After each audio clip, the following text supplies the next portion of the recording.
Okay, today is installing this panel wood, the switch and outlet. So today there is install your screw and then tight your screw into place, and then wire, then screw tight, and then there's a screw, and then the screw in tight. And then install your this PVC utility box and then tight. Okay. Okay, so there's a screw is tight, and then okay.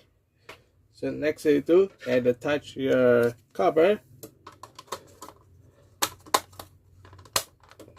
Okay.